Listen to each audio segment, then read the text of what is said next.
Is there any common sense in people thinking badly about someone? Is there any sense? For example, many people think badly of me. Some even pray that I stop giving lectures. Why am I still alive? I just can't figure it out. Someone thinks badly of your daughter, and many think badly of me, so why am I still here? Because you run and pray. No, my dear, no, that's true too, but not now. There's something more important. You sit patiently. No, it's because I have a different kind of faith. If I start believing that people thinking badly of me can kill me, then it definitely will. Because a person's faith tunes them to that frequency. And this is a very serious matter, my dear friends. Let's say someone believes that negative thoughts about them have an effect. The question is, how much? For example, if I forgive that person, will it still affect me? No, if they come and hit me, that will affect me. But if it's just thoughts, forgiveness neutralizes them. You see, the mind space works in such a way that it can only affect you if you get involved in it yourself. If, for example, you don't forgive someone and think badly of them, you stay connected and their negative thoughts can destroy you, and if you believe they can curse you or use black magic, then you have no chance to live peacefully. You'll just become like a zombie, because evil spirits use that kind of belief. It's called belief in evil spirits. Let me give you another example. There is a martial art called non-contact combat. I saw an interesting study done by a man who practices contact fighting. The study showed a non-contact master striking his students from a distance, and they fall down. They have issues, they attack him, but everyone goes flying, doing somersaults just because he moves his hands, feet, stares at them, and moves his head. They fall one way, then another. So the question is this an illusion or reality? A contact fighter says, it's an illusion. I say it's reality, because I can see the energies he uses. But when it comes to subtle energies, their existence depends on belief. If the students truly believe in their teacher, they'll go flying from his energy. But if a contact fighter doesn't believe in that, he just walks up and beats the guy in 5 seconds. The non-contact guy ends up lying on the ground taking a rest. That's it. He moved his shoulders a bit and then just knocked him out. Why? Because the non-contact fighter doesn't know the rules. In traditional martial arts, people use both approaches, depending on what worked. Let's say you hit someone and they lose their composure, then you can scare them further. If fear sets in, you can act without physical contact. After that, you can just move your shoulders or hands and they'll fly from your energy because they got scared, believed in you, and believed that you can influence them like that. But this guy, stone-faced, is hard to scare, and the other one probably doesn't even know how it really works. In other words, if a person has strong mental resilience and understands how all this works, and he's simply not going to be afraid, then non-contact fighting becomes meaningless. Because everything that exists in the subtle realm depends on faith. If a person believes in evil forces or thinks someone can cast the evil eye on them, then that's what will happen because evil spirits act through the person's own faith. For example, you go to some old fortune teller and say, I feel unwell. What does she do? She connects you to a certain type of belief. Because belief is always based on knowledge. She says this person has such and such a mindset, and it matches. She thinks badly, that also matches, and you see the same. She thinks badly. Then she says, this is why you're feeling unwell. But in reality, it's something else. For example, his daughter is going through a difficult period. She's become very sensitive and irritable. Her sleep is disturbed, and she's under a lot of pressure. It's just a tough time for her. This difficult period, by the way, is already starting to end. But if she believes someone is doing witchcraft, then it won't end, because now the influence of evil spirits is layered on top of that period. When we believe in something, those spirits gain full access to us. What is mental illness? It's when a person believes in an evil spirit. How this belief is triggered, that's another topic, and it's very common nowadays. Things like holotropic breathing and regressive hypnosis. There are many such methods that lead people to believe in evil spirits. For example, someone says, just breathe deeply for a while and you'll see your past life. But past life memory is a special kind of awareness that comes only with inner purity. The purer the consciousness, the more clearly a person can see what has happened to them in the past, present, and even the future. But if someone tells you, just breathe more and you'll see your past lives, that's a different mechanism. When a person breathes like that, they lose control over their mind. Their mental functions weaken. And since the suggestion was already planted that they'll see their past life, an evil spirit uses that mindset and shows them not their own past life, but its own. Imagine the moment you start recalling this past life, you actually make contact with that spirit and fall under its influence. And what comes next is like a house built by an unknown architect, the kind where the doors only open from one side.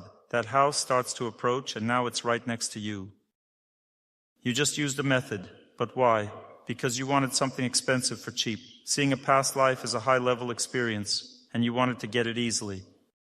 The same goes for regressive hypnosis, you understand? One woman came to me and said, "I'm still in touch with a hypnotist who helped me a lot. He really helped me, so I keep talking to him." But I see that she's communicating with an evil spirit. The hypnotist has already forgotten about her. He activated a mechanism in her that should never be touched. This belief in subtle forces is very dangerous. The hypnotist gave her suggestions. She followed them, but later he couldn't undo them. She already believed in it. She believed that this is how it works. That's it. She became like a zombie. And now the evil spirit, pretending to be the hypnotist, starts feeding her new thoughts. The result? Psychiatric hospital. This is what we call belief. We're talking about belief here, and it's a powerful force. That's why in Orthodox Christianity astrology is forbidden. And I fully agree with that. Why? Because I see how the modern understanding of astrology harms society. So this ban by the Orthodox Church makes sense. I don't agree that astrology isn't a science or that it's fake. I can't accept that. But I do agree that it's being misused by amateurs who damage people's minds. And I've seen thousands of examples. It's a serious matter. People start using it, and the same thing happens. Someone is told their horoscope, which is only one part of their fate. Fate has two parts. One is the influence of time. The other is the influence of mercy, which depends on good actions, prayer, nature, and other factors. But then someone says, you don't need to buy an autumn coat. They get attached to just one factor, ignoring all the rest. Then they begin to believe in astrology, in horoscopes, which in this case means believing in evil spirits, because now they feel doomed. A bad period begins, and that's it. Death, loneliness, celibacy, infertility, and so on. Their mind becomes fixed on this doomed fate. It will definitely happen. There's no other way, because now the real events are mixed with wrong thinking. That's it. There's no way out. If I'm made to believe a tank will kill me, it will kill me. This is something people in sales understand. For example, if you tell someone, "Don't you need this cosmetic bag?" "No, I don't." "Do you need it?" "Yes, I do." Did you understand anything or not? The problem runs much deeper. I believe in God, as they say, not in sorcerers, but there is also reality. Wait. Faith has two layers. One layer is philosophical and the other is practical. For instance, I might say I believe in God, but if, in life's challenges, I run to sorcerers instead of God, then deep down I don't truly believe. That's the philosophical side of faith. The other is how we live it. So I've warned you, it all depends on whether you listen to me on deeper matters. You speak of reality, and so do I. I'm not denying your child's suffering. I'm just telling you that the causes are different. Now faith gets tangled in it too, and this mix won't lead to anything good. Then I can't help you. That's why I said that the question is much deeper than just that your daughter is unwell, and you are unwell now. If you consider this woman or girl who practices witchcraft to be the cause, then goodbye, there's no chance to help. I don't think that sorcerers are the cause. The cause is actually in us, since sorcerers appeared. Sorcerers? They're nothing. The human mind's power to bewitch someone today is minimal. We're too weak. You can't imagine the strength required to do such a thing. I deal with these things. I study all this. I know what human power is. Now this is absurd. The ability of people to do such things is minimal, but there are evil spirits. You can believe in sorcerers, but a person may or may not be involved in this. We don't even know if she's truly practicing. She may not be practicing witchcraft at all. She just thinks badly about your daughter, let's say, and that's it. But if your daughter believes she's cursed, that belief invites evil spirits, and their power is limitless when fueled by faith. That's when things spiral out of control. If you believe someone's witchcraft works, it's not them anymore. It's evil spirits tearing your mind apart. Their power is undeniable. But if you believe in God, not evil spirits, you know they can't harm you. That person, whether they practice or not, is powerless against your faith. Then it's just life's rough phases. Your daughter's bad phase, lasting 1.5 years, is ending. It showed in her mental struggles. Focusing was hard. Even her sleep suffered at times. Now this is maintained purely by the influence of evil spirits. You support this influence because she trusts you. That is, your deep faith is in this, not in God.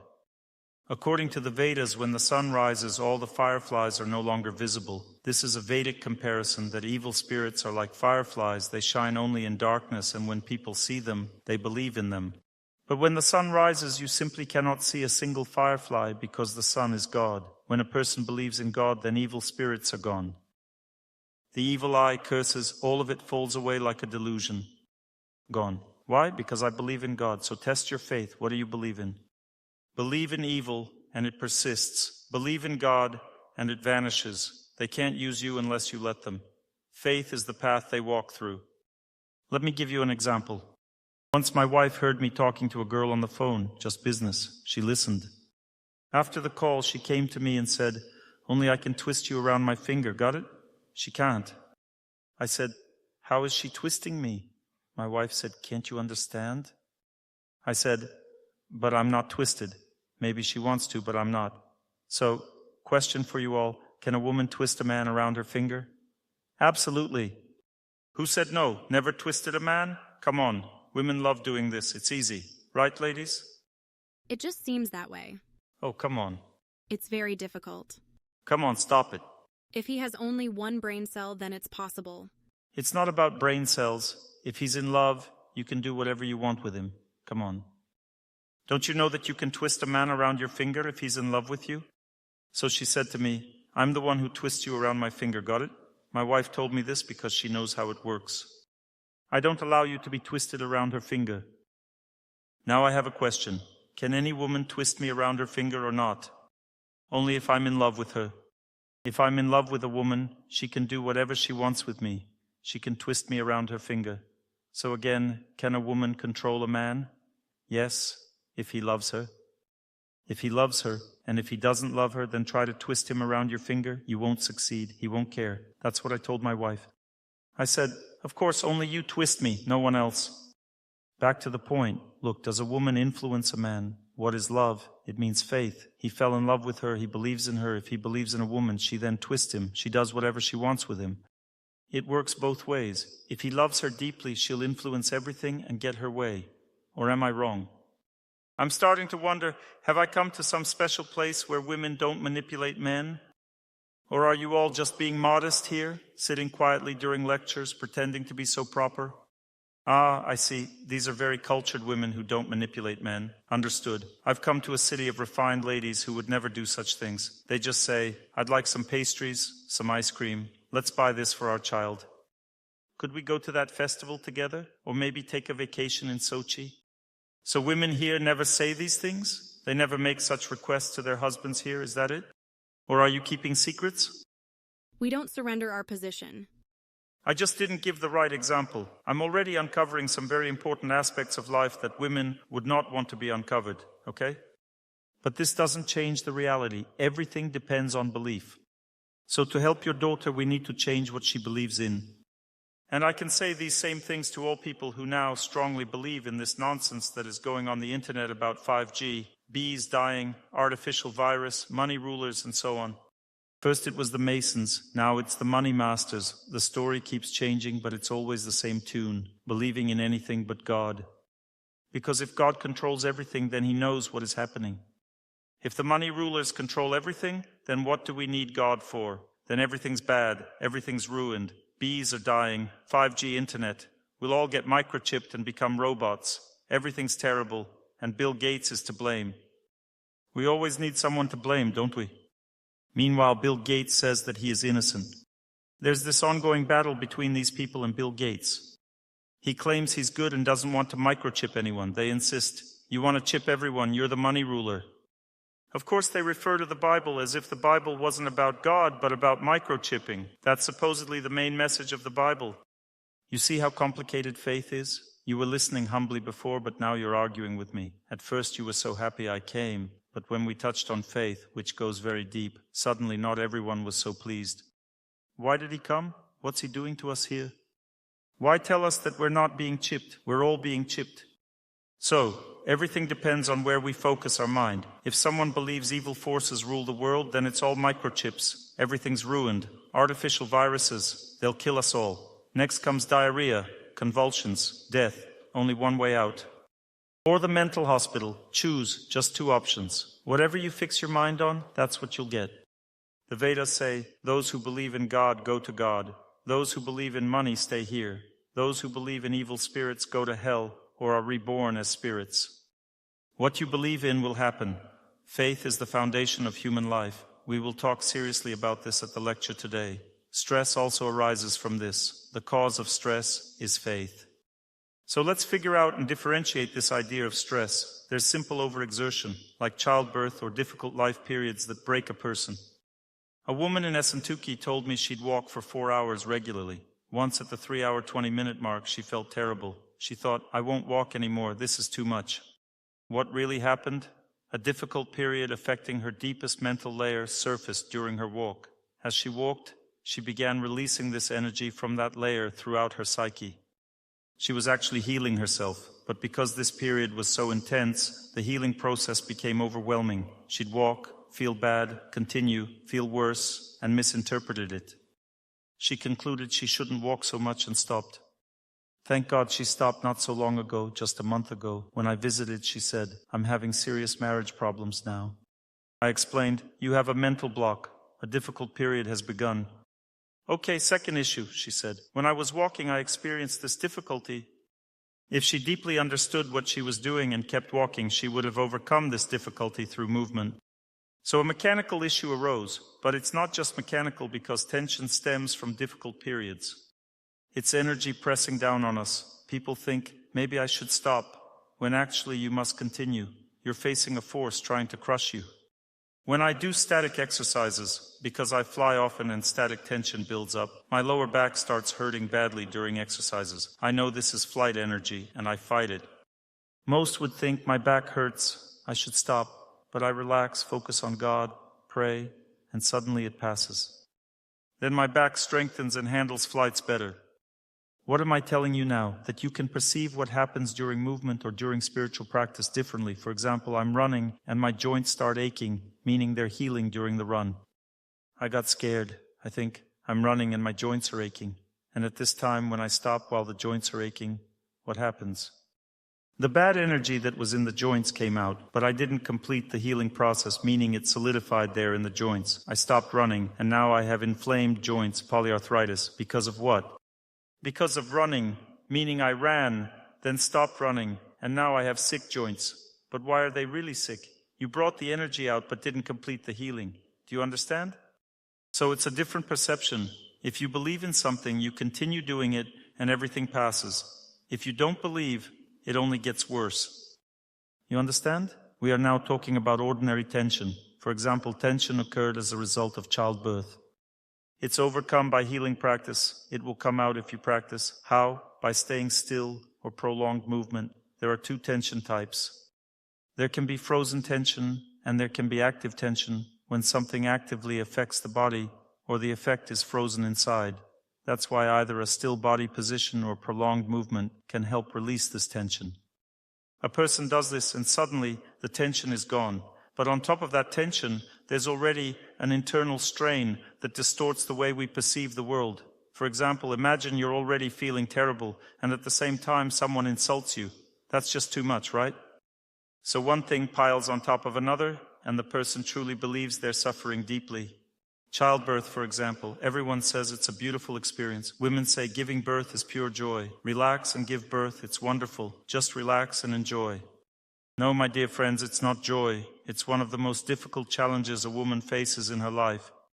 It starts with childbirth and then continues, the ongoing effort to care for a child who has entered an environment that's unnatural for the soul. For the soul, being in the material world is not natural. This child keeps crying, afraid of everything, and the mother must soothe those tears with her love. So not only is she under stress from childbirth, now she can't sleep, can't eat, can't do anything else. She has to give all her energy to the baby. But what if she has no energy left? Then something may happen. She may feel she can't even look at the child. She feels sick just seeing the baby. This comes from severe exhaustion. Not because she can't be a mother or doesn't want children, but because she is deeply drained. You see, this inner break has happened, and that's one issue. Later, it shows up in her relationship with the child. She might start believing, this child isn't mine. But in reality, the child is hers. She just needs to restore her strength first. Then she'll feel it's truly her child. I gave this as an example. Just understand that one thing builds on top of another. Our thinking is shaped by how we perceive things. So if there's a break inside, stress builds on top of that. Stress can be rooted in an internal break. When someone has simply been pushed too far, and then everything in life starts to change. For example, I was pushed too far at work. I used to love my job. I worked as a nurse. I loved it. I loved caring for people. But a difficult period came. I was still taking care of people, but I started feeling unwell, dizzy, nauseous, completely drained. I thought, maybe this work isn't for me after all. I'm probably doing the wrong thing. No, you're doing the right thing. You just don't have the strength for it right now. And that inner strain is turning into stress. On one hand, the person knows they need to care for others. On the other hand, they physically can't. This creates inner contradiction, inner conflict. You understand? Or another situation, I want to live with my husband. But a man's energy can overwhelm a woman, and a woman's energy can overwhelm a man. A woman wants to live with her husband, but just being near him drains her. She starts feeling bad, genuinely exhausted. She begins to wonder, how can I live with this man? Maybe he's not the right person for me. Maybe we're not compatible. She goes to an astrologer, and the astrologer confirms her doubts. Of course, according to your chart, you're not compatible. So what now? The cross of loneliness, a new partner, or some other nonsense that pops into the head of this so-called astrologer, someone who doesn't understand how life really works. They don't understand the system of life and end up destroying their family through poor advice. And the worst part, everything seems to make sense. I feel bad around my husband. The astrologer says, you're not compatible. So what do I do now? I give up everything and offer him the whole world. Then God, who sees things differently, gives me 5 years of loneliness. And after that, he sends me a man worse than the one before. I scratch my head and ask, why is this happening? Maybe someone cursed me? And now a new story begins. I go to an old fortune teller. She says, of course someone cursed you. And that's it. The next step is the mental hospital. So where did it all begin? Just with a little emotional exhaustion. It became hard to be around my husband because of internal stress. And where did it end? In a mental breakdown. Why? Because wrong thinking built on top of that strain. Then full-scale stress begins to develop. So how do we deal with it? Prolonged physical activity, water fasting, and static postures. Dr. Torsunov, everything seems so simple with you. Yes, for real doctors, everything is simple. For fake ones, everything is complicated. Let's begin with this. Because your mother treated you the wrong way, you experienced birth trauma, and that led to chronic diarrhea over time. You need to return to that relationship mentally. Think about your mother, cry about her, scream if needed. Let that emotional energy come out. Then the diarrhea will stop. But the diarrhea keeps getting worse. Why? Because now you've also developed hemorrhoids. In fact, diarrhea simply means your intestines are overheated. You need fasting, static postures, a bit more raw food, and it will go away. Of course, there are different cases. I'm just sharing one that came to mind. I've traveled a lot, seen many different examples. For healthy-minded people, everything is simple. For unhealthy minds, everything becomes complicated. So, there's just a strain, and it turns into stress if your lifestyle is unhealthy. A strain means there are two kinds of influences that fate has on a person. The first is constant. Everyone is okay with it. You age slowly, and then at 95 suddenly you pass away. That's normal. How much longer do you need to live? No one insists. Everyone agrees. You think, how long can I keep rattling these old bones? It's fine. Everyone agrees. Gradual aging doesn't bother anyone. But then there are cyclical events, the bad periods of fate. You live a normal life, and suddenly, bam, something happens. Totally unexpected. But I'm young. Why can't I walk? Why can't I sleep? Why can't I eat? I'm young. What's going on?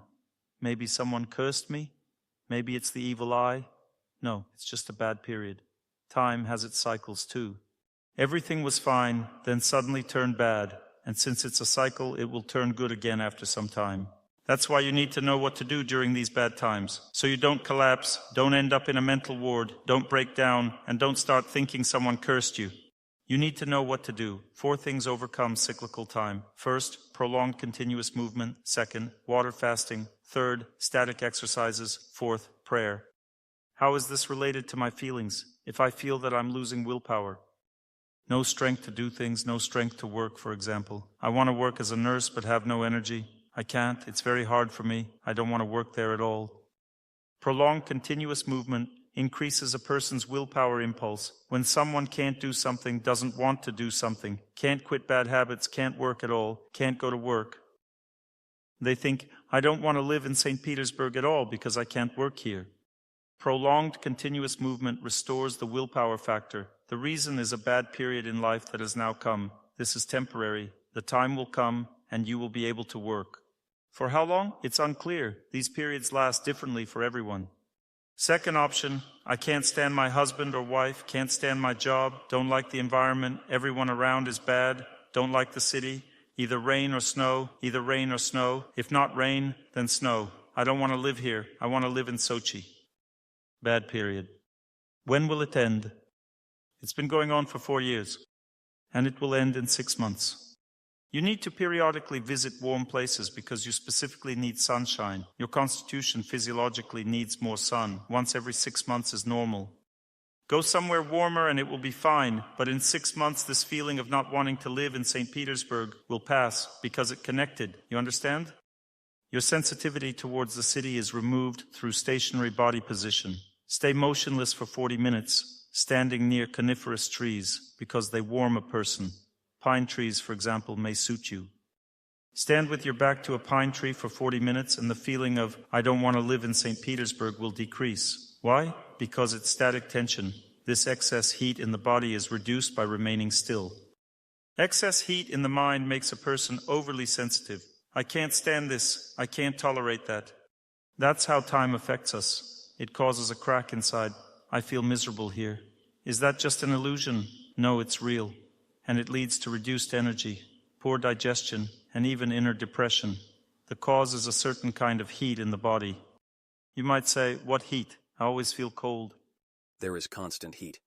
Yes, there is heat. He feels it. Some people don't feel the heat directly. They feel cold. When too much heat escapes, chills appear. So it can look different. I say heat, and someone says, but I'm cold. Why heat? Because chills can be a sign of internal heat. For example, when someone has a high fever, 40 degrees, they feel cold. Chills are also a symptom of excess heat. And walking for a long time increases that heat. So what you need to do first is stand still. See, you actually need to stand, not walk. And if you keep standing, you will overcome this difficult period. You see, cyclic time can be overcome by practicing these 4 austerities. You just need to understand, if you can't tolerate something, I'm not saying you should walk for long, I'm saying stand still. If you can't tolerate living in the city, that's exactly why you should stand. And if you absolutely can't make yourself do it, then walk. And when you feel that you don't understand anything Dr. Torsunov is saying, it's completely unclear. You don't understand anything in life at all. What the wife wants is unclear. What the husband wants is unclear. The mother-in-law is annoying. Everything is annoying. Everyone around seems incomprehensible. I can't cope at work. Nothing is clear. I can't absorb my studies. You need water fasting. What if it's all at once? Then everything at once. Prolonged, continuous movement, keeping the body still. No, wait. Then prayer, because you're simply being anxious. If it's anxiety, then prayer, meaning you don't believe in yourself. Everything happens to me all at once, Dr. Torsunov. Everything at once and in large quantities. Then prayer. Can a bad period last more than 20 years? It happens, but rarely. That also happens. What kind of period? What is it related to? With my son.